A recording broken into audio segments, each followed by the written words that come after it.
ఏంటి అసలు ఒక విధంగా రికార్డుల పరంపర ఏంటి అసలు ఈ ట్రెండ్ ఎలా కొనసాగబోతోంది? దీని కలెక్షన్స్ ఎన్ని వందల కోట్లు దాటబోతోంది? రాజు గారు ఫస్ట్ నుంచి మైత్రి మూవీ మేకర్స్ అలాగే సుకుమారు ఐకార్ స్టార్ అల్లు అర్జున్ ఒకటే అనుకున్నారండి, మనం పడిన కష్టం అంతా కూడాను కలెక్షన్స్ రూపంలో రావాలి, ఇప్పుడు దాకా ఉన్న రికార్డ్స్ని బ్రేక్ చేయాలి, దానికోసం ఎంతైనా కష్టపడదాం అనుకున్నారు. అలాగే పుష్ప రిలీజ్ అయిన తర్వాత 3 ఏళ్ల పాటు అండి చాలా చాలా చాలా శ్రమ పడ్డారు. దానికి తగ్గినటువంటి ఫలితం ఈరోజు వచ్చిందండి. పుష్ప 2 సినిమా ఫస్ట్ డే అండి వరల్డ్ వైడ్ 294 కోట్లు వసూలు చేసిందండి. ఇది ఒక రికార్డ్ అండి. ఎందుకంటే అంతకుముందు మనకు తెలుసు బాహుబలి 2 బాగా ఆడింది, అలాగే RRR బాగా ఆడింది, లాస్ట్ ఇయర్ వచ్చిన జవాన్ బాగా ఆడింది. ఇవన్నీ కూడాను దాదాపు 150 నుంచి 200 కోట్ల వరకు వసూలు చేసిన సినిమాలండి. అందులో చూసారంటే బాహుబలి 210 కోట్లు ఫస్ట్ డే కలెక్షన్ సాధించిందండి. దానిని RRR బీట్ చేస్తూ 233 కోట్ల రూపాయలు RRR కలెక్ట్ చేసిందండి. ఆ తర్వాత కలికి 180 కోట్లు కలెక్ట్ చేస్తే హిందీ సినిమా జవాను 130 కోట్లు కలెక్ట్ చేసిందండి first day world wide gross అండి. ఇది దానిని బీట్ చేస్తూ 294 కోట్లు వసూలు చేయడం అంటే సామాన్య విషయం కాదండి. దీనికి ఏంటంటే 2 విషయాలు ఒకటి బాగా ప్రాధాన్యత సంతరించుకుంది. ఒకటి ఏంటంటే పుష్ప 1 సక్సెస్ తర్వాత పుష్ప 2 మీద వచ్చినటువంటి క్రేజ్ ఒక కారణం అయితేనండి. ప్రీమియర్ షోసు వరల్డ్ వైడ్గా వేశారు, అలాగే వాటి రేట్లు కూడా చాలా ఎక్కువ పెట్టారు. దానివల్ల ఏంటంటే మ్యాక్సిమం రెవెన్యూ ప్రీమియర్ షోస్ వల్ల వచ్చిందండి.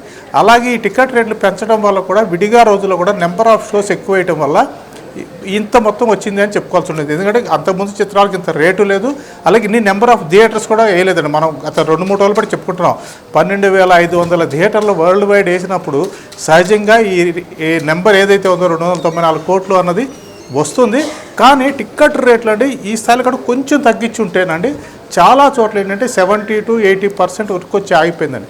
అదే టికెట్ రేట్లు కనుక కొద్దిగా మరీ ఇంత పెంచకుండా కొంచెమే పెంచి ఉంటే ఖచ్చితంగా 100% స్ట్రైకింగ్ రేట్తో అన్ని థియేటర్లో హౌస్ఫుల్ అయ్యాయి, ఇంకాస్త బెటర్ అమౌంట్ కానీ లేకపోతే ఫిగర్ కానీ వచ్చి ఉండే ఆస్కారం ఉంది.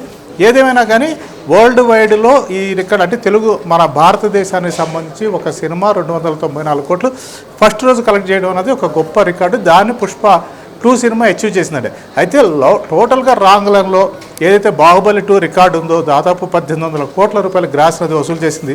దాన్ని అందుకుంటుందా లేదా అన్నది చూడాలి. అలాగే నైజాంకి వస్తే కూడానండి RRR ఫస్ట్ డే 23 కోట్లు వసూలు చేసిందండి. దాన్ని బ్రేక్ చేస్తూ ఈ రోజున పుష్ప 2 30 కోట్లు వసూలు చేసిందండి. అలాగే హిందీలోనండి జవాన్ ఇప్పటిదాకా సుమారుగా 60 crores పైన వస్తే ఇది 72 crores ఫస్ట్ డే ఉత్తరాదిన హిందీ వర్షను కలెక్ట్ చేసిందండి. ఆ రకంగా పుష్ప 2 కలెక్షన్స్ పరంగా చాలా మంచి పొజిషన్లో ఫస్ట్ రోజు ఉంది. అయితే వీకెండ్ ఒక వరుసగా 4 రోజులు ఉండడం వల్ల వీకెండ్కి ఇది ఏ స్థాయిలో కలెక్షన్స్ వసూలు చేస్తుంది, అలాగే రన్ ఎంతవరకు ఉంటుంది అన్నది మాత్రం చూడాల్సి ఉంటుంది రాజుగారు. ఓం గారు, మరి కేరళలో మరి ఆయన కేరళ వాసులందరూ కూడా ఆరాధ్య హీరోగా మరి అల్లు అర్జున్ ప్రేమగా పిలుచుకుంటూ ఉంటారు. కేరళలో ఎలా ఉందండి కలెక్షన్స్ పరంపర? అద్భుతమైనటువంటి రెస్పాన్స్ వస్తుందనే తెలుస్తుందండి. ఎందుకంటే అక్కడ ఉన్నటువంటి మమ్ముట్టి సినిమా ఫస్ట్ రోజు కలెక్షన్స్ని ఇది క్రాస్ చేసిందంటే, అంటే ఫస్ట్ డే వాళ్ళది 6 కోట్లు కలెక్ట్ చేస్తే మమ్ముట్టి సినిమా లాస్ట్ ఇయర్ వచ్చింది, అంటే ఈ సంవత్సరం వచ్చింది 2024లో దానిని క్రాస్ చేసి 6.5 crores ఫస్ట్ డే కలెక్ట్ చేసింది అంటున్నారు. ఇంకొక ప్లస్ పాయింట్ ఏంటంటే అసలు అల్లు అర్జున్ ఇట్సెల్ఫే మల్లీవుడ్ హీరో అని చెప్పి వాళ్ళందరూ భావిస్తుంటారు. అతని కెరియర్ ప్రారంభం నుంచినండి ఎందుకో తెలియదు కానీ కేరళ వాళ్ళతో చాలా అనుబంధం అలా కలిగిపోయిందండి. అందుకనే అతన్ని మల్లు అర్జున్ అని చెప్పి అందరూ అక్కడ వాళ్ళు ప్రేమగా పిలుచుకుంటారు. ఈ సినిమాకి ఇంకొక ప్లస్ పాయింట్ ఏంటంటే ఫహద్ ఫాజిల్ అండి. ఫస్ట్ పార్ట్లో మనం చూసాము, చివరిలో ఒక 20 నిమిషాలు మాత్రమే అతను వస్తాడు. అతని అసలు నటన అన్నది అసలు అతని జస్ట్ ఎంజాయ్ చేద్దాం అనుకునేపు సినిమా అయిపోతుందండి. ఒక సీన్తో ఎండ్ చేసేసాడు. కానీ ఈ పార్ట్ 2కి వచ్చేసండి ఫస్ట్ నుంచి చివరి దాకా ఫహద్ ఫాజిల్ అల్లు అర్జున్ ఈ ఇద్దరు క్యారెక్టర్ల మధ్య కూడాను చాలా కంటిన్యూగా ఒక టామ్ అండ్ జెర్రీ రేస్లో జరిగేసరికండి కేరళ వాళ్ళు దాన్ని బాగా ఎంజాయ్ చేస్తున్నారండి. ఎందుకంటే ఫహద్ ఫాజిల్ని వాళ్ళ హీరోగా చూశారు, అలాగే ఆయన డిఫరెంట్ క్యారెక్టర్స్ చేస్తూ వచ్చారు, అలా వైవిధ్యమైన పాత్రలు చేసే వ్యక్తిగా చూశారు. కానీ ఒక తెలుగు సినిమాలో ఇంత పూర్తి స్థాయిలో ఒక నెగిటివ్ క్యారెక్టర్, అది కొత్త ఆహార్యం టోటల్గా గుండుతో కనిపిస్తూ అందులో చమత్కారంగా కొన్ని డ్యాన్సులు అవి కూడా చేస్తాడు అతను, కొన్ని డిఫరెంట్ గెటప్స్లో కూడా కనిపిస్తాడండి. కాబట్టి ఆ రకంగా కూడా కేరళ వాళ్ళు ఇటు అల్లు అర్జునే కాకుండా ఫహద్ ఫాజిల్ కూడా వాళ్ళ వాడి కాబట్టి బాగా ఎంజాయ్ చేస్తున్నారు. కేరళలో చాలా బెటర్ రెవెన్యూ ఇంకా వచ్చే ఆస్కారం ఉంది రాజుగారు. అలాగే ఓం గారు, ఏదైతే ముఖ్యంగా అంటే ఈ సినిమా ఇంత హైప్ క్రియేట్ అవడానికి ఆ లైవ్ ఈవెంట్స్ ఏదో లక్నోలో కానీ చెన్నైలో కానీ కొచ్చిన్లో కానీ ఈ చాలా ఎఫెక్ట్ అనేది ఒక విధంగా మొత్తం గ్రౌండ్ లెవెల్కి పబ్లిసిటీ అనేది యొక్క ప్రొడ్యూసర్స్ తీసుకువెళ్ళడం, అన్ని మీడియా ఛానల్స్ కానీ మొత్తం కూడా లైవ్ కవరేజ్ ఇవ్వడం, ఇది యొక్క ఈ విధంగా కలెక్షన్లు రావడానికి ఆ నిర్మాతలు తీసుకున్న స్టెప్సా మెయిన్ పబ్లిసిటీ ఈ అనుకోవచ్చు అంటారు ఈ అంశాలు?